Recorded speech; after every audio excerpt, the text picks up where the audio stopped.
This is the Playbookify Your Business podcast, the show where we interview C-level and top managers of high-performing companies. We deconstruct their way of working and dig deep into best practices of building, growing, and scaling a team. As a listener, you will learn how great companies build systems to scale and how you can do the same. Welcome, Jonnie Cartmill, Chief Sales Officer of Sendcloud in this session. Thanks, Jan. It's good to be here. I'm looking forward to the chat. Yeah, cool. Thanks for setting this time aside to share your experiences. Tell us a little bit about high level about the company, and then perhaps about yourself as well. Yeah, sure. So Sendcloud helps e-commerce to thrive. We really work with automating shipments for all of our customers, which means that we provide a software platform that basically runs a one-stop shop for everything from the checkout to returns and all of the stuff that happens in between. And from my own side, I've been with the company now for 2.5 years. I've been in SaaS now for about 15 years. Before I joined Sendcloud, I was with a company that went all the way through from that kind of bootstrapped early stage phase to IPO. That company was called Meltwater. And what was your experience at Meltwater? I joined as a young graduate after doing a couple of years of door-to-door sales to pay my rent after I finished university. So I jumped into the wonderful world of SaaS sales, and I really learned the grassroots of selling full sales cycle, right, as an AE. So prospecting to building value and then, of course, closing. I started there in Edinburgh. I'm originally Irish, but I started there in Edinburgh. And I really learned, I suppose, the trials and tribulations of holding a quota and trying to make business happen in a very entrepreneurial way. Back then, the BDR rules didn't exist, all the tech stack didn't exist. It was really roll up your sleeves, outreach to prospects that you felt could fit the profile that was needed, and then do business. So I learned that the hard way, I would say. And then I really took that experience and moved it into management. So I was given an opportunity at a young age to run a team in Scotland. And then from there, as a sales manager, I was asked to pack up my bags, get on a flight and head down to Africa, where I was asked to build up a sales team. So I took a team there from a couple of people all the way up to nearly 50 or 60, which today I believe is scaled up to nearly 150, which is amazing. And then I was also asked to move to the Middle East. So I took the experience from Africa, moved to the Middle East, and really try to scale across the emerging markets there before deciding to take on this role with Sendcloud. So that's quite some international experience. And just for the listeners, what is a brief background on what Meltwater does? Yeah, sure. So they are a media intelligence company. They help companies to track, analyze, and engage with media content, and they do that both in sort of traditional and also social media. And they work all over the world as well, just like Sendcloud. Yeah, I was a customer of Meltwater at Servoy, and I was impressed by how deep their software went in terms of what you could analyze and figure out where your media was going to land eventually. Yeah, it's fantastic. I think the data insights that company has created and built with leading technology and partners all over the world is phenomenal. And when I look at what we do in Sendcloud as well today in my more immediate role, I think that opportunity exists so much as well when you look at e-commerce and shipping. We work with thousands of customers across the e-commerce landscape in many, many markets. And it's not just helping them to automate their shipping process, it's then really analyzing all of the data that we pick up and track over time to help them make sense of the landscape and to be more consultative in the way that we go to market, especially when you look at the larger customers that are really interested in digitalizing and moving with the wave that we've seen in recent months and years. Okay, very cool.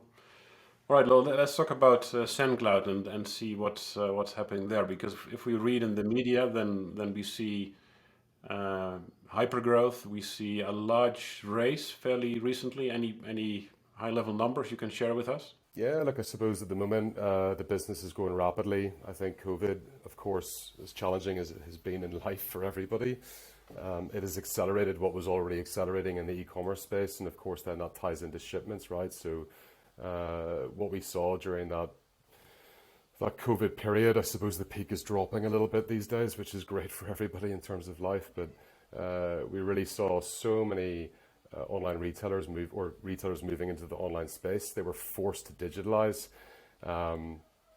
And I think, for us, that's presented a huge opportunity. And how many retailers are roughly on the platform now? Around about 20,000 today. Wow, that's a huge Yeah, number. exactly. And in terms of, other numbers, I suppose, um, during peak periods, we're shipping hundreds and hundreds of thousands of shipments a day through the platform.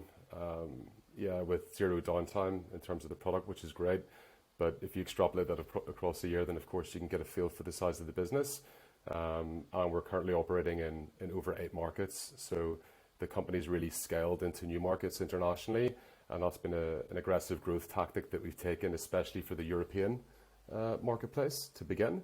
And then, of course, we have broader growth ambitions internationally outside of Europe as well. Does it mean roughly the growth as we start in the Benelux, then we take that knowledge to Europe, then to the US and Asia? Is that roughly how it's going? Sure, I think time will tell where we get to outside of Europe, but I think, of course, starting off in the Benelux, which is where the company has been born and bred through Eindhoven in the Netherlands, that's where our founders first, I suppose, realized the problem that e-commerce stores have when it comes to shipping. They actually own their own online web shop, and they realized that when the web shop was selling a lot, that one of the biggest bottlenecks to the growth of that web shop was actually the shipping component.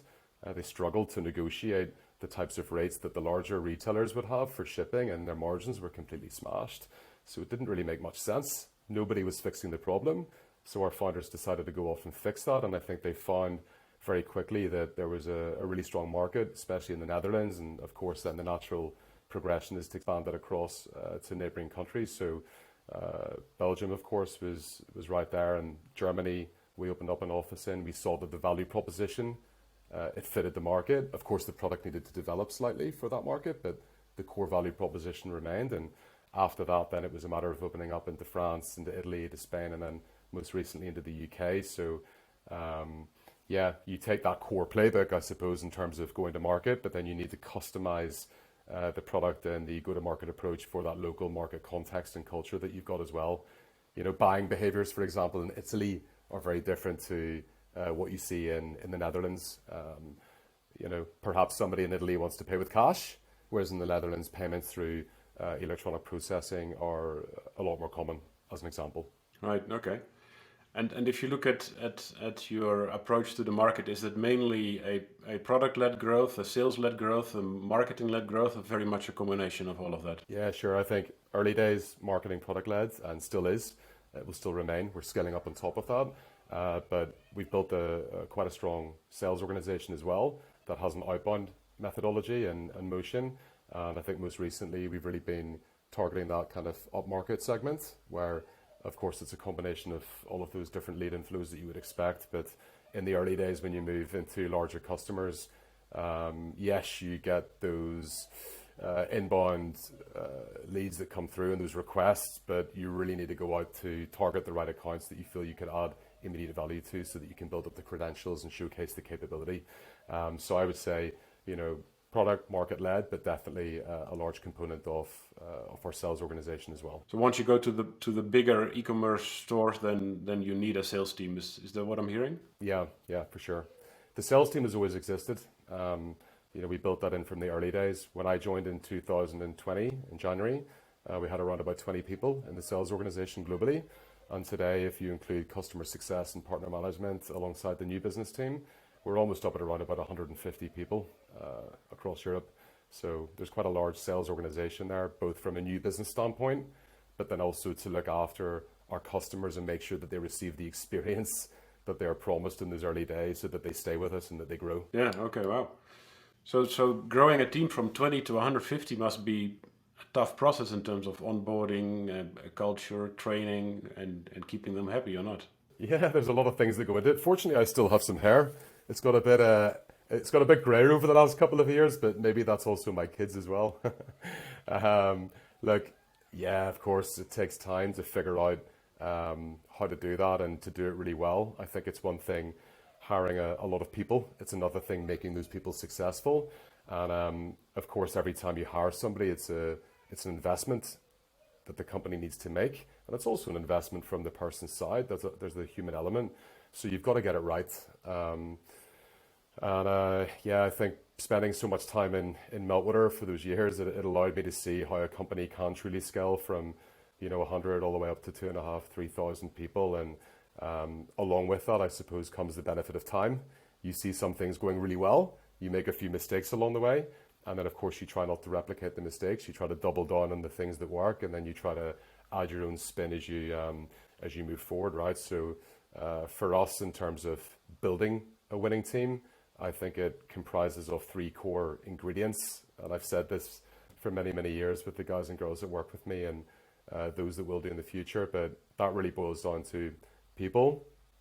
Are you bringing in the right people? Are you hiring? Are you attracting, hiring, training, and then retaining the right people? Does the business allow for the opportunity to do that? So, is the addressable market there? Can you service it? Have you got traction with business that proves that you've got the product market fit needed, that you can create the demand generation needed to fill up AE's pipelines and to make them fully productive? And then I think the most important ingredient that comes on top of that, really, John, is culture. As a business grows, the culture grows. Anybody that you bring in, they have an opportunity to kind of develop or amplify that. And I think that's something that's really, really important when you're scaling. If you've got the right business opportunity and the right people and you haven't got the right culture, it won't work. If you've got the right business opportunity and a great culture, but you haven't got the right people, it's not going to work as well. So for me, they need to come all together, and we've got sort of playbooks that work across all three of those key pillars, I suppose.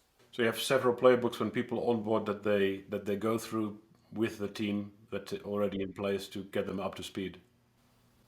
For sure. Okay.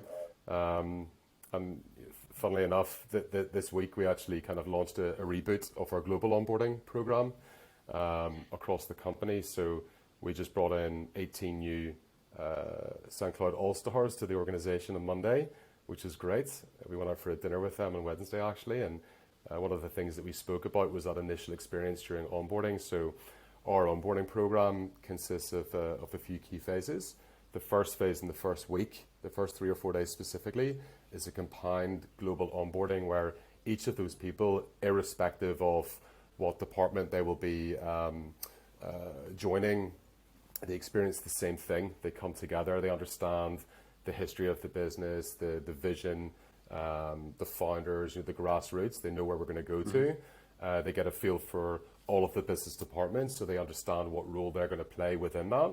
And they just get to meet great people, so they spend that quality time that's really important in those initial stages, especially now that we've got more of a hybrid working format than perhaps we did beforehand. Again, accelerated through what we've experienced with COVID. After that initial week, then our departments break off into their own specialized onboarding programs. And for sales specifically, which of course is what I oversee, we've got a very dedicated onboarding program that actually lasts around about 6 months. So it's like a 6-month success plan. And our ambition within those first 6 months for the sales department and also for the full company is to make sure that at least 90% of all of the new hires that join are successful in their roles. And then of course you've got to measure success, right? So we've got metrics that are there on hard KPIs, knowledge, and then culture that are guided the whole way through that 6-month program. So you've got a month 1 goal, month 2 goals, 3, 4, 5, 6. And the ambition then is that that person, of course, should be fully ramped and fully onboarded into the company, and that they have the best chance of them being successful. Is most of that one-on-one training or most group-led training to make sure that they can have the knowledge to meet the goals that you set for them? Sure, it's a combination again. So we'll have group sessions where I suppose it demands it.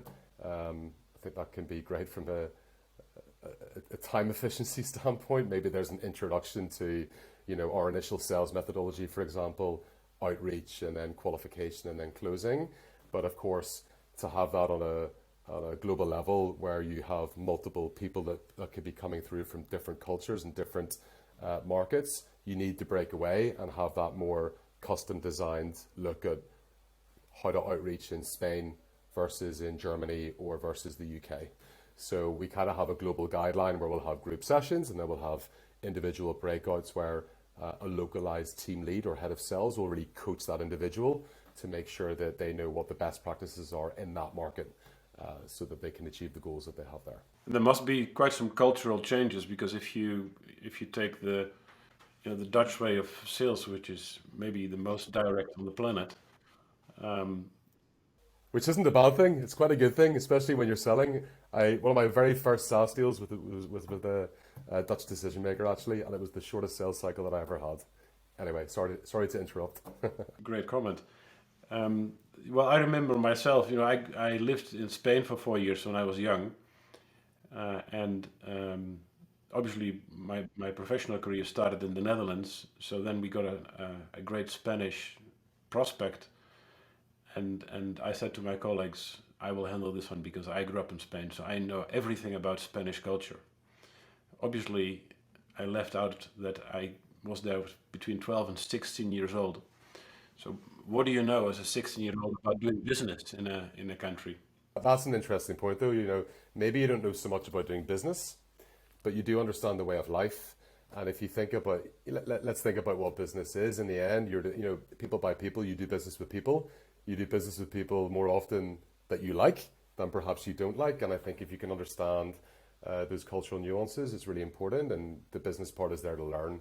And you normally figure that out by asking a lot of questions, right? So I think all of those experiences, no matter how much time you've spent in a country, can actually be really useful. I can certainly say that from my own experience. And well, in your case, you've done business in a lot of countries. I guess also Africa and Middle East is going to be very different than Europe, not? Yeah, it's completely different. I mean, speaking to somebody in the UK in a cold call versus, calling a prospect in Kenya or Nigeria or South Africa, they're all so different. And then the same thing doing business in the UAE or Saudi Arabia. I mean, you really need to understand how to interact and what the culture is like in that local market. And I think that's an amazing thing as well. You get a chance to learn the world as you go. That's what a career in sales gives people. In those international teams that you built both here and at Meltwater, would you then mainly address that by hiring local people and then training them, the core of your product and having them adopt it to their culture? That's a good question. The natural answer would be to say yes, you do, of course. You go into France, you hire somebody from France, and you'd expect that it would work out really well that way. I think it's a combination. So what I have seen working really well over time is, of course, you want to have local people that can sell into a local market. Why? Because they speak the language, they're from there, they can interact really well, they understand those cultural nuances that we were just speaking about. But I've also seen real benefit when you're scaling internationally to take somebody with high potential who's got those language capabilities, of course, if it's needed, and to take them from one market and land them in another market and to build the team around that, especially if the culture is good. So I'll use myself as an example, right? When I was selling back in the day in our Edinburgh office with Meltwater across the UK market, we had a top performing office globally. I think we had 50 offices around the world, a strong culture, consistent results, and I was developing quite nicely. I'd spent time in Africa before I moved to Edinburgh, actually, so one of my ambitions was always to move over there. And I got a call from my VP one day saying, "Hey, Jonnie, how'd you like the idea of finishing up a day's work and then going for a nice run along Camps Bay Strip? Does that appeal to you?" And instantly I was excited, right? So I had a chance to transfer across to an office in Cape Town, a completely different way of doing business in Africa. And I was brought in there to transfer the culture from the Edinburgh office, the sales methodologies that we had in the UK, because we felt they could probably apply across to Africa. But then also, I suppose, the belief in my leadership team that I would be able to be agile enough to figure out how to do business in that market as well with the local team members. So I think there's a really nice way of being able to fit those groups together. And more recently in Sendcloud, we've actually taken one of our top performing team leads in our Netherlands office, the Benelux market, and we've actually promoted him into head of sales role in the UK for the UK team. And why have we done that? Because Tim has had such deep-rooted experience in the product. He's been part of a great team, scaling up talent that now is able to transfer across to other markets. And we really feel that he can transfer that knowledge to a lot of the girls and guys that we're hiring directly from the UK market to help us to take that leading market position there as well. And we see that it's working immediately, which is really nice. So your advice to other SaaS scale-ups would be take some of the great people from your headquarters, transplant them to your upcoming territories, and then let them grow new teams over there. I really believe I really believe it can work. I think if you can transfer that knowledge and that culture, it can go a long way. I had the same experience at Servoy. When we moved to the US initially, without transplanting anybody from the Netherlands, and it wasn't working very well.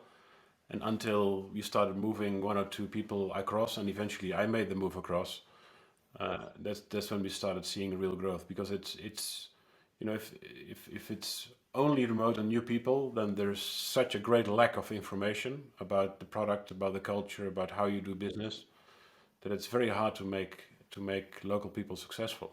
For sure. It's really nice to then hand that over, right? So I think a goal that I always had in any of the times that I've built teams internationally was to, if we planted a leader from an external market into that local market, we really wanted to make sure that we would develop local market leadership over time. So I see that being something that we will continue to do in Sendcloud, just like I did it in Meltwater. And would you say even with remote work becoming very second nature nowadays, that it's still important to have feet on the ground? Yes, I would. We actually had this topic in our all hands globally across the company yesterday. We were talking about what does the future look like for flexible work in Sendcloud. Look, I think there are a lot of companies that were purely, they were fully remote before COVID happened, and they were already designed to be able to deal with that way of working in a really strong, with a really strong methodology. For Sendcloud, we've actually been the other way around. We were very, very focused on centralizing our team in Eindhoven and benefiting from the culture and the energy that that can create. And so when COVID happened and we were forced to work remotely, we didn't necessarily have all the systems in place or the ways of working. I think the best teams are the ones that are the most agile during those moments where together you can figure out how to do it. And so I would say that 2.5 years on, or 2 years on, however long it's been, we've got it, we've tried a lot of new things. We've got certain ways of working right. And I think what we've figured out is that you've really just got to, you've got to be multifaceted in the approach, right? So yes, we want to have people on the ground, but we also want to make sure that that flexibility still exists and that the systems are in place, either with new technologies or training up our team with the right playbooks on the leadership side to be sure that they can combine both on the ground training and then also remote training, which is very challenging.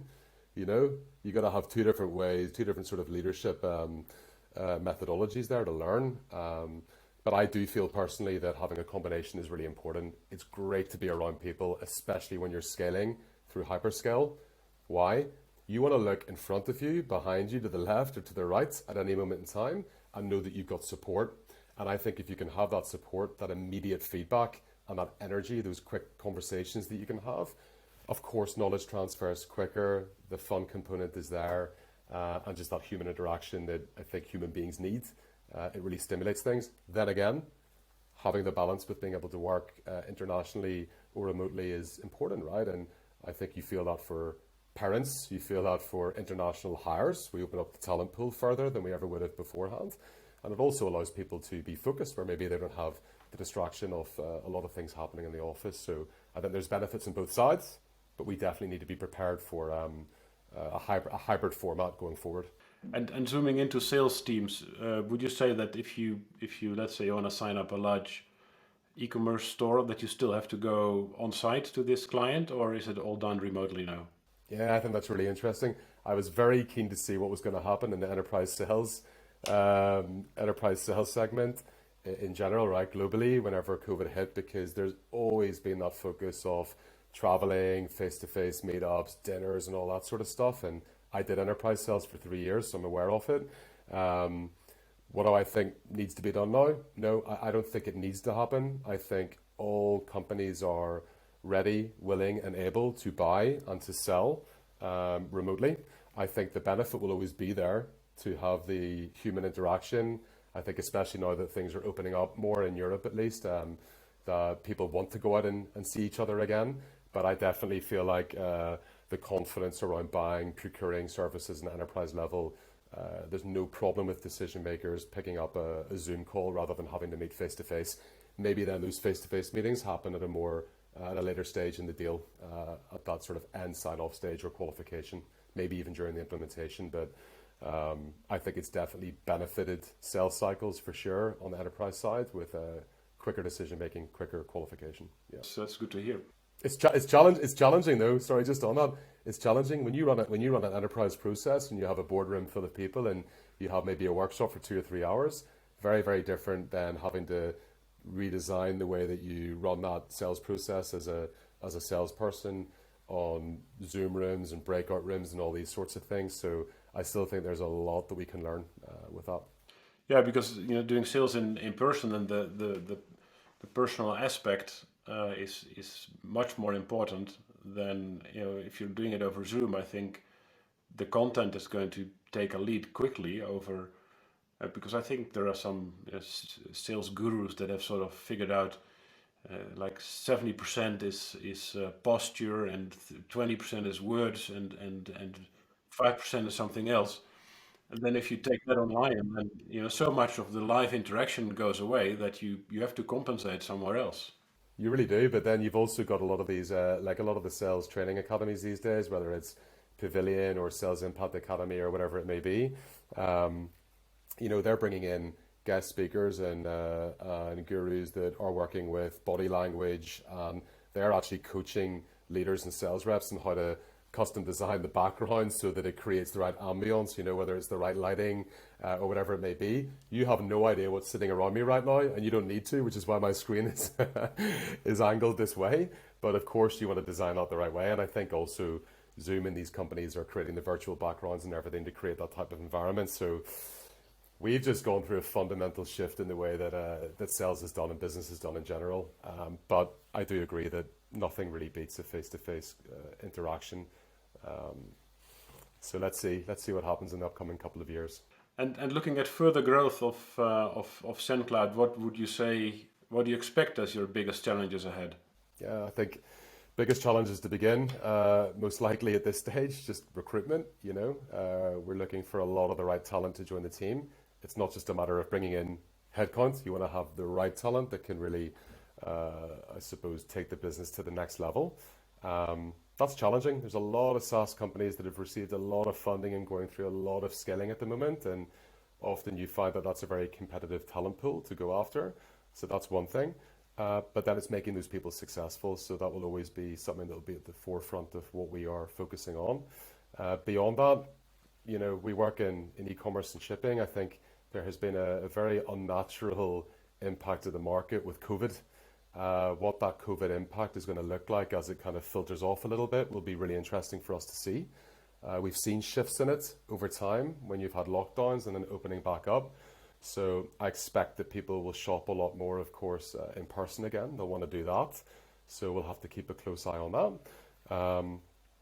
And then I think culture, right? Like I mentioned at the beginning, when you're growing a team from 10 to 100 and then from 100 to 500, which is where we are today, and then we go through to close to 1,000, I think you cannot take anything for granted. I think you know this as well on an international level and also during scaling. You've simply got to make sure that you're constantly looking at the core company values, that you're really embodying and developing that and amplifying it through the team.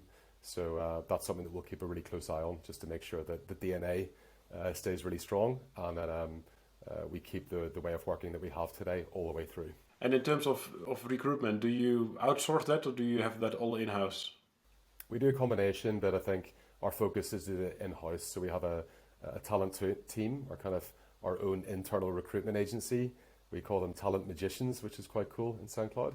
And we built that across all of our departments. So we really have our own internal agency, but of course we do partner with externals as well where it's needed. So maybe on top level executive hiring or in markets where we could be struggling a little bit.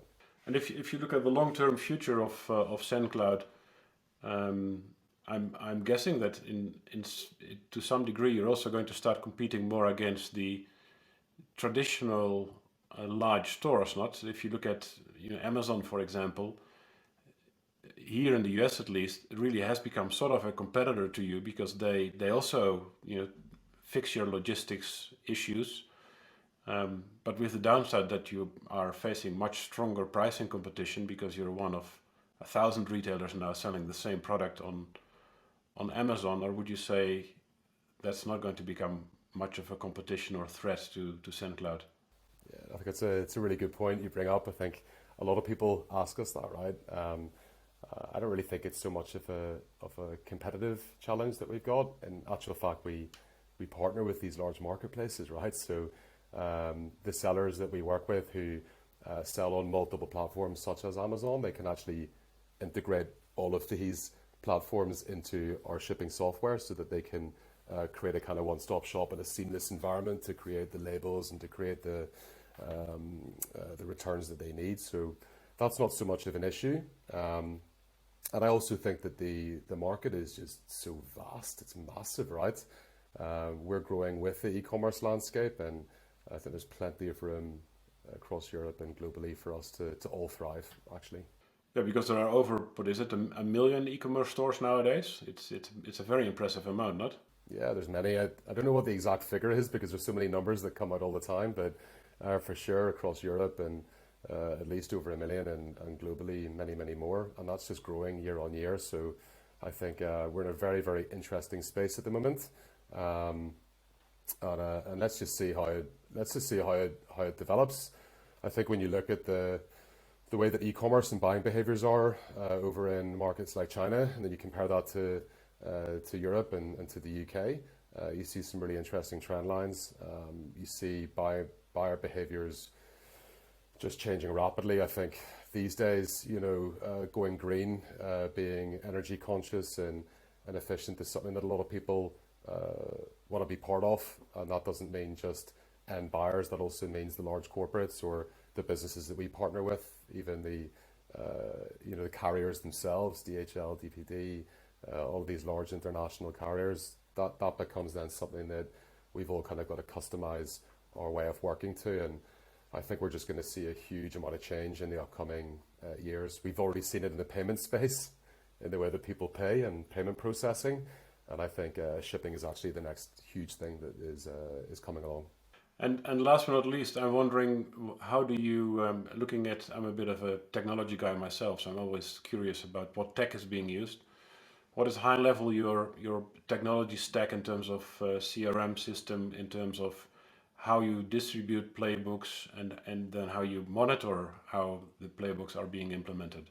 Yeah, sure. Good question. Um, Look, we use many, many tools across the sales organization. Underneath myself, I've got the new business team, I've got customer success and partner management, and we actually have a different CRM for each one of those pillars or those focus areas. On the new business side, we actually use HubSpot. We work very well with them. On the CS side, we use a tool called Gainsight, and then we have a partner stack tool on the partner management side, which we're implementing at the moment. I think tech stack is only as good, of course, as how you implement it and really getting the true benefit from it. So anytime we bring a new tool in, Jan, we've got a very clear game plan for the rollout, the implementation of that, and then making sure that we're achieving the ROI that we expect and that we need. Um, when it comes to executing on the playbooks, it's become really interesting, again, because of that hybrid way of working, like I mentioned before. You've got to be designed to run remote management, remote onboarding, remote leadership development, as much as having it in-house. So we also adopted a tool for the sales organization called Jiminy, which is a call recording software. It's kind of like a Gong or a Chorus or something like that, but it's a bit stronger for us in the European markets because of its transcripting and natural language processing. So we found that quite useful for multi-language. And I think that's really nice because when a newbie comes on board, before they even join, they can actually have a playlist of different calls from top performing AEs that show them how to deal with that initial value proposition or objection handling or closing. And then we can even use that as part of our sales methodology playbook. So you can have scorecards that are set up in the platform for a leader to then analyze how well that sales rep has performed in terms of executing the sales methodology. And then maybe one other on an HR level. We use a tool that we've implemented globally called Bob. We did that last year, and we've actually taken all of our old school Google Sheets and PowerPoint presentations for reviews, weekly, monthly, quarterly, and we've now brought that all into Bob, even annually as well. And that's a fantastic place just to be able to, I suppose, set, track, and then measure the effectiveness of the goal setting and the playbooks that we're expecting our teams to execute on. It works quite well. It's really nice. All right. What do you use? Do you have any tips for me? Do you have any tools that you think Sendcloud should be using? Well, and I don't want this to turn into a pitch of the business that I run. But the reason that Johan, my co-founder, started this company was that he saw a serious lack of automation of playbooks. Because if you look at playbooks, then on the one hand, they contain a lot of knowledge. How do I do something? And that can be pages and pages, often in wikis, in Google Docs, etc. But on the other hand, you have the what. You know, what should I be doing today to follow this playbook? And in today's reality, those are two separate worlds. So you have your how, which is usually a static tool, maybe a wiki page or something, and then your what, which is usually done in some kind of project management tool like Asana or something like that. But they're separate worlds, and that's really what we are building now. I mean, it's not finished yet, but in Playbookify we joined those two together. Good. Well, we should discuss that and take a look at it as well. It was great talking to you, and I've learned a few things, especially on internationalizing and on culture and how to take knowledge from one country to another. So thanks very much for this conversation. And you're welcome. Thank you for having me on, and I wish you all the best.